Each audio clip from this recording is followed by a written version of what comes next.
కేంద్ర బడ్జెట్ ప్రజలకు ఒక వరం. ఎమ్మెల్యే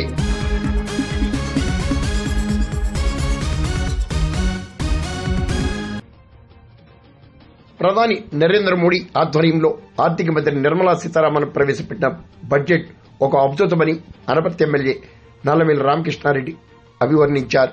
బడ్జెట్ పై ఆయన మాటల్లో, ఈరోజు ఏదైతే కేంద్ర ప్రభుత్వం ప్రవేశపెట్టిన బడ్జెట్ ప్రజారంజకమైన బడ్జెట్, ముఖ్యంగా రైతులకి అత్యంత ప్రయోజనం చేకూర్చే బడ్జెట్ ఇది.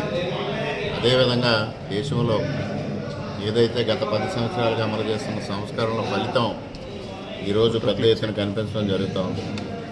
అదేవిధంగా సామాన్యులకి ఇన్కమ్ ట్యాక్స్ పైన అనేక రాయితీలు ఇవ్వడం, అదేవిధంగా పప్పు ధాన్యాల్ని ప్రమోట్ చేయడం కోసం మరి స్వయం సమృద్ధి పథకాన్ని ఒకటి ప్రవేశపెట్టడం, అదేవిధంగా పండ్లు కూరగాయలు ఉత్పత్తి చేసే వారికి ఇన్సెంటివ్